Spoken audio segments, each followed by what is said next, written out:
ഞാൻ ജസ്ല നസ്രീൻ. ഫ്രണ്ടി പ്രസൻസ് EMT ന്യൂസ് ടുഡേ പ്രധാന വാർത്തകൾ. 17ാം ലോക്സഭാ തിരഞ്ഞെടുപ്പിന്റെ നിർണായകമായ മൂന്നാം ഘട്ടത്തിൽ സംസ്ഥാനത്ത് കനത്ത പോളിംഗ്. 77.68% പോളിംഗ് ആണ് രേഖപ്പെടുത്തിയത്. 8ഇടത്ത് 80% കടന്നാണ് പോളിംഗ്. രാവിലെ 7 മണി മുതൽ പോളിംഗ് ബൂത്തുകളിൽ തുടങ്ങിയ തിരക്ക് പലയിടങ്ങളിലും രാത്രി വൈകിയും അനുഭവപ്പെട്ടു. ശക്തമായ ത്രികോണ മത്സരം നടന്ന മണ്ഡലങ്ങളിൽ ഇക്കുറി പോളിംഗ് ശതമാനം ഗണ്യമായി കൂടി. തിരുവനന്തപുരത്ത് 2014-ലെ 68.69 നിന്ന് ഇത്തവണ 73.45%. പത്തനംതിട്ടയിൽ 65.81 നിന്ന് 74.18 തൃശൂരിൽ 72.17 നിന്ന് 77.86 ഉയർന്നു. കോൺഗ്രസ് ദേശീയ അധ്യക്ഷൻ രാഹുൽ ഗാന്ധിയുടെ സ്ഥാനാർത്ഥിത്വം കൊണ്ട് ശ്രദ്ധേയമായ വയനാട്ടിൽ 73.29 നിന്ന് 80.31%. വയനാടിന്റെ ചരിത്രത്തിലെ ഏറ്റവും ഉയർന്ന പോളിംഗ് ആണിത്. 8 മണ്ഡലങ്ങളിലാണ് പോളിംഗ് ശതമാനം 80 കഴിഞ്ഞത്. കാസർഗോഡ്, കണ്ണൂർ, വടകര, വയനാട്, കോഴിക്കോട്, ആലത്തൂർ, ചാലക്കുടി, ആലപ്പുഴ എന്നീ മണ്ഡലങ്ങളിലാണ് പോളിംഗ് ശതമാനം 80 കടന്നത്. ഏറ്റവും കുറവ് പോളിംഗ് രേഖപ്പെടുത്തിയത് ത്രികോണ മത്സരത്തിൽ ഏറ്റവും അധികം ശ്രദ്ധേയമായ തിരുവനന്തപുരം മണ്ഡലത്തിലാണ്. വോട്ടിംഗ് യന്ത്രങ്ങൾ പലയിടങ്ങളിലും കേടായത് വോട്ടെടുപ്പ് വൈകാനും തർക്കങ്ങൾക്കും കാരണമായി. എന്നാൽ എങ്ങും റീപോളിംഗ് പ്രഖ്യാപിച്ചിട്ടില്ല. ഇത്തവണ എല്ലാ ബൂത്തിലും VVPAT യന്ത്രങ്ങൾ ഉപയോഗിച്ചിരുന്നു. അതും വോട്ടെടുപ്പിന് കൂടുതൽ സമയമെടുക്കാൻ കാരണമായി. ചിലയിടങ്ങൾ അക്രമ സംഭവങ്ങളും റിപ്പോർട്ട് ചെയ്തു. മഴ മൂലം പോളിംഗ് തടസ്സപ്പെട്ട മണ്ഡലങ്ങളുമുണ്ട്. Election desk news today.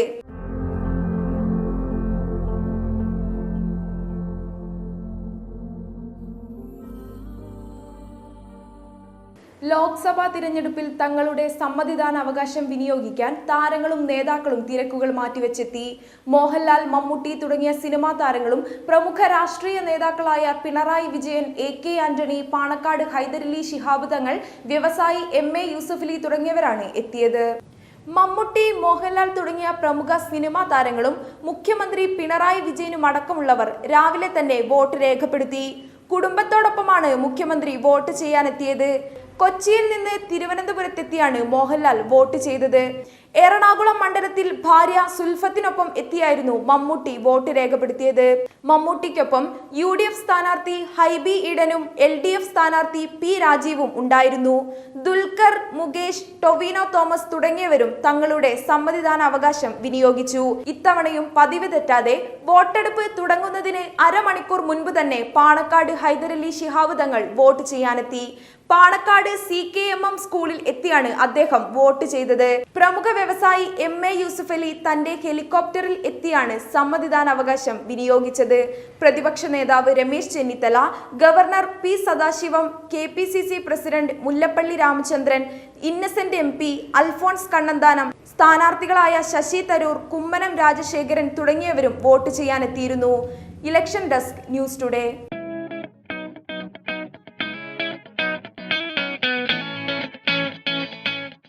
VVPAT സംവിധാനം നിലവിൽ വന്നിട്ടും വോട്ടിംഗ് മെഷീനെ ചൊല്ലിയുള്ള ആശങ്ക വോട്ടർമാരിലും നേതാക്കളിലും തിരഞ്ഞെടുപ്പ് ദിനത്തിലും ശക്തമായി നിലനിന്നു. ചില മുന്നണികൾ വോട്ടിംഗ് മെഷീനിലെ തകരാറുകൾ സംബന്ധിച്ച് പരാതി ഉന്നയിച്ചെങ്കിലും തിരഞ്ഞെടുപ്പ് ഓഫീസർ വിശദീകരണവുമായി രംഗത്ത് വരികയായിരുന്നു. 2014 മുതൽ തന്നെ വോട്ടിംഗ് മെഷീനെ ചൊല്ലിയുള്ള പരാതി വിവിധ രാഷ്ട്രീയ പാർട്ടികൾ ഉയർത്തുന്നുണ്ട്. ബാലറ്റ് സംവിധാനത്തിലേക്ക് മാറണമെന്നും പ്രതിപക്ഷ പാർട്ടികൾ തിരഞ്ഞെടുപ്പ് കമ്മീഷനെ കണ്ട് ആവശ്യപ്പെട്ടിരുന്നു. എന്നാൽ ഈ പരാതികൾക്കുള്ള മറുപടിയാണ് VVPAT സംവിധാനം ആദ്യമായി ഈ തിരഞ്ഞെടുപ്പിൽ ഏർപ്പെടുത്തിയത്. ചിലർ ആർക്ക് വോട്ട് രേഖപ്പെടുത്തിയാലും താമരയ്ക്കാണ് വോട്ട് പോകുന്നതെന്നായിരുന്നു പരാതി. ആദ്യം പരാതി ഉയർന്നു വന്നത് കോവളത്തെ ഒരു ബൂത്തിൽ നിന്നാണ്. UDF ഏജന്റ് ആയിരുന്നു പരാതി ഉന്നയിച്ചത്. അതിനു പിന്നാലെ LDF, UDF പ്രമുഖ നേതാക്കളും ഇത് ഏറ്റുപിടിച്ചു. അതേസമയം തിരഞ്ഞെടുപ്പ് ഓഫീസർ വിശദീകരണവുമായി വന്നു. വ്യാജ പ്രചരണം നടത്തുന്നവർക്കെതിരെ നടപടി ഉണ്ടാകുമെന്ന് വ്യക്തമാക്കി. വോട്ടിംഗ് മെഷീൻ തെറ്റായാണ് വോട്ട് രേഖപ്പെടുത്തുന്നതെന്ന് ആരോപണം ഉന്നയിച്ച എബിനെതിരെ പോലീസ് കേസെടുത്തു. എങ്കിലും സംശയം ഇപ്പോഴും നിലനിൽക്കുന്നു. വോട്ടിംഗ് മെഷീൻ സംസ്ഥാനത്തിന്റെ പല ഭാഗത്തും വ്യാപകമായി കേടായതും ഇതിനെതിരെയുള്ള വികാരം വോട്ടർമാർക്കിടയിൽ ശക്തമാകാനിടയാക്കി.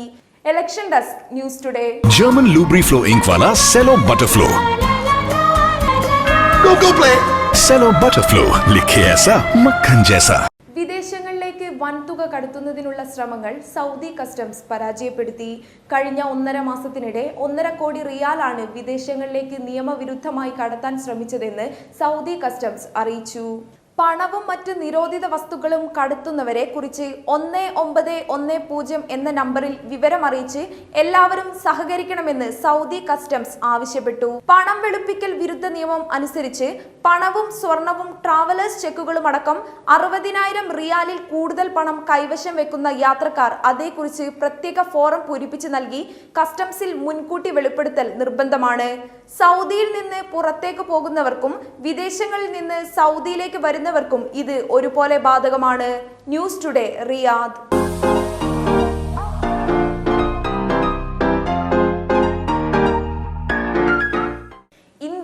ഹജ്ജ് കോട്ട 2 ലക്ഷമായി ഉയർത്തിയെന്ന് സൗദി ഹജ്ജ് മന്ത്രാലയം ഔദ്യോഗികമായി സ്ഥിരീകരിച്ചു. സൗദി കിരീടാവകാശി മുഹമ്മദ് ബിൻ സൽമാന്റെ ഇന്ത്യ സന്ദർശന വേളയിലാണ് ഇത് സംബന്ധിച്ച പ്രഖ്യാപനം ഉണ്ടായത്. കഴിഞ്ഞ ഫെബ്രുവരിയിൽ സൗദി കിരീടാവകാശിയുടെ ഇന്ത്യ സന്ദർശന വേളയിൽ ഇന്ത്യയുടെ ഹജ്ജ് കോട്ട 2 ലക്ഷമാക്കി ഉയർത്തുമെന്ന് പ്രഖ്യാപിച്ചിരുന്നുവെങ്കിലും കഴിഞ്ഞ ആഴ്ചയാണ് സൗദി ഹജ്ജ് മന്ത്രാലയത്തിൽ നിന്ന് ഇത് സംബന്ധിച്ച ഔദ്യോഗിക സ്ഥിരീകരണം ഉണ്ടായത്. അന്നു മുതൽ അധികമായി വരുന്ന തീർത്ഥാടകർക്കു കൂടി ആവശ്യമായ സൗകര്യങ്ങൾ ഒരുക്കുവാൻ ജിദ്ദയിലെ ഇന്ത്യൻ ഉദ്യോഗസ്ഥർ പ്രവർത്തിച്ചു വരുന്നുണ്ട്. അധികമായി അനുവദിച്ച 25,000 തീർത്ഥാടകരിൽ 70% കേന്ദ്ര ഹജ്ജ് കമ്മിറ്റിക്ക് കീഴിലും ബാക്കിയുള്ള 30% സ്വകാര്യ ഗ്രൂപ്പുകൾക്ക് കീഴിലുമാണ് വരിക. വിവിധ സംസ്ഥാനങ്ങളിലെ മുസ്ലിം ജനസംഖ്യാനുപാതം അനുസരിച്ച് കേന്ദ്ര ഹജ്ജ് കമ്മിറ്റി സംസ്ഥാനങ്ങൾക്ക് കോട്ട വീതിച്ചു നൽകിയിട്ടുണ്ട്. News today, Jeddah.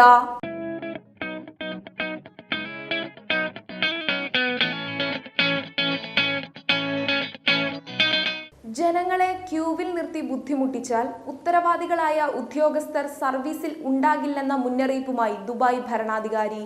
60 ദിവസം കൊണ്ട് ജനങ്ങൾക്ക് ലഭിക്കുന്ന സേവനം 6 മിനിറ്റായി കുറയ്ക്കുന്ന ഇലക്ട്രോണിക് പ്ലാറ്റ്ഫോമുകൾ ഉൾക്കൊള്ളുന്ന ലോകത്തെ ആദ്യ മന്ത്രിയില്ലാത്ത മന്ത്രാലയവും UAE രൂപീകരിച്ചു. എമിറേറ്റേഴ്സ് പോസ്റ്റ് സെന്ററിൽ മോശം സേവനമാണ് ലഭിക്കുന്നതെന്ന പരാതിയെ തുടർന്നാണ് ഉദ്യോഗസ്ഥർക്ക് മുന്നറിയിപ്പുമായി UAE വൈസ് പ്രസിഡന്റും പ്രധാനമന്ത്രിയുമായ മുഹമ്മദ് ഷെയ്ഖ് രംഗത്ത് വന്നിരിക്കുന്നത്. ട്വിറ്ററിലൂടെയാണ് ഭരണാധികാരി പോസ്റ്റ് സെന്ററിൽ നിരവധി പേർ സേവനങ്ങൾക്കായി കാത്തിരിക്കുന്ന ചിത്രം സഹിതം മുന്നറിയിപ്പുമായി എത്തിയത്. അതേസമയം ലോകത്തെ ആദ്യ പോസിബിലിറ്റീസ് മന്ത്രാലയം UAE രൂപീകരിച്ചു. മന്ത്രിയില്ലാത്ത മന്ത്രാലയം, അതാണ് പോസിബിലിറ്റീസ് അഥവാ സാധ്യത മന്ത്രാലയം. പ്രധാന ദേശീയ വിഷയങ്ങൾക്ക് വേണ്ടിയായിരിക്കും പോസിബിലിറ്റീസ് മന്ത്രാലയം പ്രവർത്തിക്കുക. മന്ത്രിസഭയ്ക്കായിരിക്കും ഇതിന്റെ ചുമതലയെന്ന് മുഹമ്മദ് ബിൻ റാഷിദ് ട്വിറ്ററിൽ അറിയിച്ചു. News today, Dubai.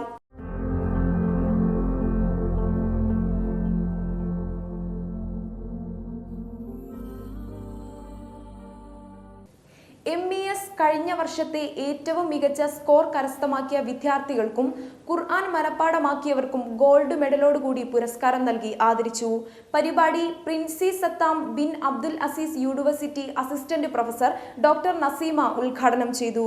12ാം ക്ലാസ്സിൽ സയൻസ് വിഷയത്തിൽ അമൽ ഫിറോഷ് തയ്യിൽ അദീബ അബ്ദുൽ റഹിമാനും കൊമേഴ്സിൽ സുൽത്താന യൂനുസ്, ഹുദ ആരിസും എന്നീ ഉന്നത വിജയ കരസ്ഥമാക്കിയവർക്കും ഖുർആൻ മനഃപ്പാഠമാക്കിയ ഐമൻ ആഷിഖ്, അബ്ദുർ റഹിമാൻ, ഫെമിൻ ഫാത്തിമ മൂത്താട്ട്, തഹ്സീൻ റഹ്മാൻ മൂത്താട്ട്, ദാമിൻ M യാക്കൂബ് എന്നിവർക്കും മലബാർ ഗോൾഡ് പ്രതിനിധി അബ്ദുൽ ഗഫൂർ, ആഷിഖ് മുഹമ്മദ്, മുജീബ് മൂത്താട്ട്, സെയ്നുൽ ആബിദ്, സത്താർ കായംകുളം, മുഹമ്മദ് ഖാൻ, മൈമൂന അബ്ബാസ് എന്നിവർ മെമ്മന്റോയും ഗോൾഡ് മെഡലും നൽകി അനുമോദിച്ചു. പ്രസിഡന്റ് മുഹമ്മദ് ഇക്ബാൽ അധ്യക്ഷത വഹിച്ച യോഗം Prince Sattam bin Abdul Aziz University assistant professor doctor Naseema ഉദ്ഘാടനം ചെയ്തു. ചടങ്ങിൽ അഷ്റഫ് വടക്കേവിള, നവാസ് റഷീദ്, ആഷിഖ് മുഹമ്മദ്, ഹബീബ് റഹ്മാൻ എന്നിവർ ആശംസകൾ അർപ്പിച്ചു. നിസാർ അഹമ്മദ്, സലീം പള്ളിയിൽ, സാജിദ് ആലപ്പുഴ എന്നിവർ നേതൃത്വം നൽകി. തുടർന്ന് നടന്ന കുട്ടികളുടെ വ്യത്യസ്ത വൈജ്ഞാനിക കലാപരിപാടികൾക്ക് MES വനിതാ വിംഗ് സാരഥികളായ ഷഫ്ന നിഷാൻ, സെൽവ ഐദീദ്, ഷഫ്ന ഫൈസൽ എന്നിവർ നേതൃത്വം നൽകി. News today, Riyadh. German Lubriflow Ink वाला Cello Butterflow. Go play.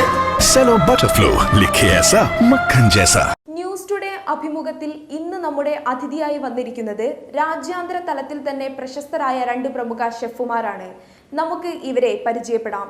ചാനലുകളിൽ കുക്കറി ഷോ ചെയ്യുന്നതിനു പുറമെ ഗൾഫ് ഫുഡ് പോലുള്ള രാജ്യാന്തര ഫുഡ് എക്സിബിഷനിലൂടെ രുചിക്കൂട്ടുകൾ തയ്യാറാക്കി പ്രശസ്തി നേടിയ വ്യക്തിയാണ് ഇവരിൽ ഒരാളായ ആലുവ സ്വദേശി ലിസ.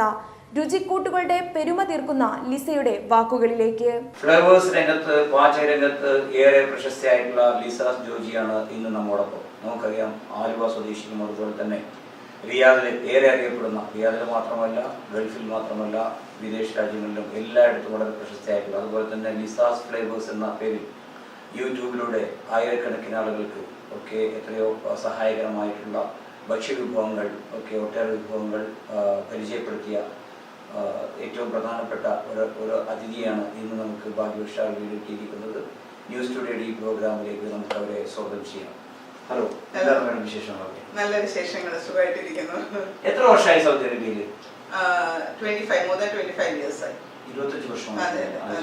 ഈ 25 വർഷത്തെ ഒരു അനുഭവം എന്താണ്? സൗദിയിൽ എത്തിയതിനു ശേഷം ഒക്കെ കുടുംബജീവിതം നയിക്കുന്നു. അതോടൊപ്പം തന്നെ എല്ലായ്പ്പോഴും തന്നെ ഒരു ട്രെൻഡ് ഉണ്ട്. അതായത് പുറത്തൊക്കെ പറയുന്നത് സൗദി അറേബ്യ വളരെ ഡ്രൈ ആണ്, ഓക്കെ, അന്തരീക്ഷം ഒട്ടും സുഖകരമല്ല, ഫാമിലി ലൈഫൊന്നും പറ്റുന്ന, നിങ്ങൾക്ക് അങ്ങനെ ഫീൽ ചെയ്യുന്നുണ്ടോ? ഇല്ല, ഒട്ടും തോന്നിയിട്ടില്ല. എന്താന്ന് വെച്ചാൽ ഞങ്ങൾ വരുമ്പം ഞങ്ങൾക്ക് 2 മക്കളാണ്, ഒരു മോനും ഒരു മോളും. അവർ ചെറിയ പ്രായത്തിലായിരുന്നു. അപ്പം ഞങ്ങൾ വന്ന സമയത്താണെങ്കിലും ഇവിടെ ഇതിനകത്തുള്ള അറ്റ്മോസ്ഫിയർ കുറച്ചുകൂടി ഞങ്ങൾക്ക് നല്ലതാണ്. പിള്ളേർക്ക് കളിക്കാനുള്ള സൗകര്യമുണ്ട്, സ്വിമ്മിങ് പൂളൊക്കെ ഉണ്ട്, പിന്നെ കുറച്ച് ഫ്രണ്ട്സ് ഉണ്ട്. അപ്പൊ അതുകൊണ്ട് ഞങ്ങൾക്ക് അങ്ങനേതായ ഒരു ഡ്രൈ ഫീലിംഗ് ഇവിടെ തോന്നിയിട്ടില്ല. മേഡം പുറത്തൊക്കെ അറിയപ്പെടുന്ന ഏത് ഡിഷസിലൂടെയാണ്? അപ്പൊ ഓരോരുത്തർക്കും ഓരോ സ്പെഷ്യാലിറ്റി ഉണ്ടായിരിക്കും. മേഡത്തിന്റെ ഒരു സ്പെഷ്യലൈസേഷൻ? എന്റെ അഭിപ്രായത്തിലാണെങ്കിൽ നമ്മുടെ നാടൻ കേരള അപ്പം, പാലപ്പം ഞാൻ ആർക്ക് എപ്പം ഉണ്ടാക്കി കൊടുത്താലും നല്ല അഭിപ്രായം കിട്ടാറുണ്ട്. പിന്നെ ഞാൻ കഞ്ഞി മുതല് നമ്മുടെ ഇപ്പം ജോലി ഫീൽഡിലായതുകൊണ്ട് എനിക്ക് കുറച്ച് വെറൈറ്റി ഫുഡ്സ് ഒക്കെ അറിയാൻ പറ്റും. പല കൺട്രീസിന്റെ കുസീൻസ് ഒക്കെ നമുക്ക് പരിചയപ്പെടുന്നുണ്ടായിരുന്നു. അപ്പൊ അതൊക്കെ ഞാൻ ട്രൈ ചെയ്യാറുണ്ട്. അപ്പൊ എന്റെ യൂട്യൂബ് ചാനലില് കഞ്ഞി മുതല് ജാപ്പനീസ് സുഷി വരെ ഉണ്ട്, എല്ലാ ഡിഷും ഉണ്ട്. എനിക്ക് അങ്ങനേതായ പ്രത്യേകതയൊന്നുമില്ല, എല്ലാ ഡിഷും ഞാൻ ഉണ്ടാക്കും. എന്റെ പ്രത്യേകത എന്താണെന്ന് വെച്ചാൽ എനിക്ക് വെറൈറ്റി ഡിഷ്, ഇപ്പം നമ്മളൊരു വേറെ ഒരു സ്ഥലത്ത് പോവുകയാണ്, ഞങ്ങൾ ട്രാവൽ ചെയ്യുകയാണെങ്കിൽ അവിടുത്തെ പക്ക ഡിഷ് ഒന്ന് ട്രൈ ചെയ്യും ഞങ്ങൾ. എന്നിട്ട് ഞാനിത് അവിടുത്തെ ഷെഫന്മാരോട് ചോദിച്ചിട്ട് അത് ഞാനൊന്ന് ട്രൈ ഔട്ട് ചെയ്യും. അപ്പം നമ്മുടേതായ കുറച്ച് ഇൻഗ്രീഡിയൻസ് ഒക്കെ ആഡ് ചെയ്ത് അങ്ങനെയാണ് ഞാൻ ഓരോന്ന് തന്നെ ഞാൻ കുറേ റെസിപ്പീസ് ഞാൻ തന്നെ ക്രിയേറ്റ് ചെയ്ത് എടുത്തിട്ടുണ്ട്. അതിലൊരു ഫേമസ് ഒരു ഇതായിരുന്നു, ഒരു മീൻ സദ്യ എന്ന് പറഞ്ഞിട്ട് ഞാൻ കഴിഞ്ഞ വർഷം നാട്ടിലൊരു കോമ്പറ്റീഷന് വേണ്ടി അവതരിപ്പിച്ചതായിരുന്നു. അതായത് നമ്മുടെ കേരള സദ്യ, പക്ഷെ അതിനകത്ത് എല്ലാ സാധനങ്ങളും ഇതിനകത്തും സീ ഫുഡ് എന്തെങ്കിലും ഉണ്ടാവും.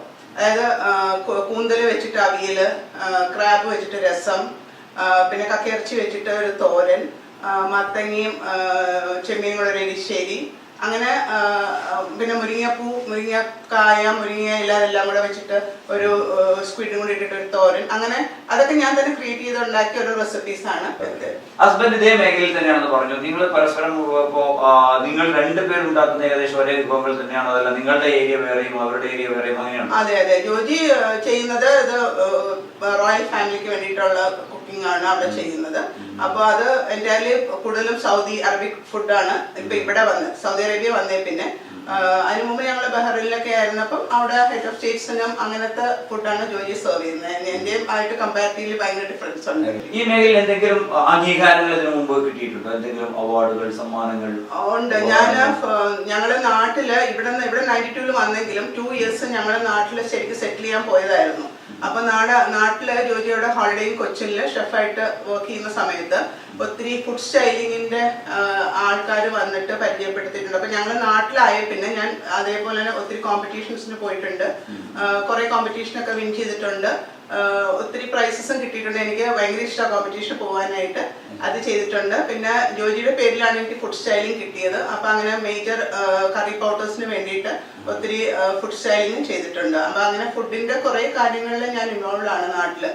തീർച്ചയായിട്ടും ഈ പാചകരംഗം എന്ന് പറയുന്നത് ഭർത്താവിന്റെ മനസ്സിലേക്ക് ഇടിച്ചു കയറാൻ വരുന്ന ഏറ്റവും നല്ലൊരു ടൂളാണ് സംഭവം, വിഭവം ഉണ്ടാക്കാൻ പറയുന്നത്. അപ്പൊ അങ്ങനെ വരുമ്പോഴ് ഒക്കെ നിങ്ങൾ ഇവിടുത്തെ കുട്ടികൾക്ക് ട്രെയിൻ കൊടുക്കാൻ വേണ്ടി അറിയിക്കുന്നു, അല്ലെങ്കിൽ ഈ രംഗത്തേക്ക് കടന്നു വരുന്ന ആളുകൾക്ക്, വനിതാ സംഘടനകൾക്കോ അല്ലെങ്കിൽ ടീമിനൊക്കെ തന്നെ എന്ത് ഉപദേശമാണ് കൊടുക്കാനുള്ളത്? അവരെന്താ ശ്രദ്ധിക്കേണ്ടത്?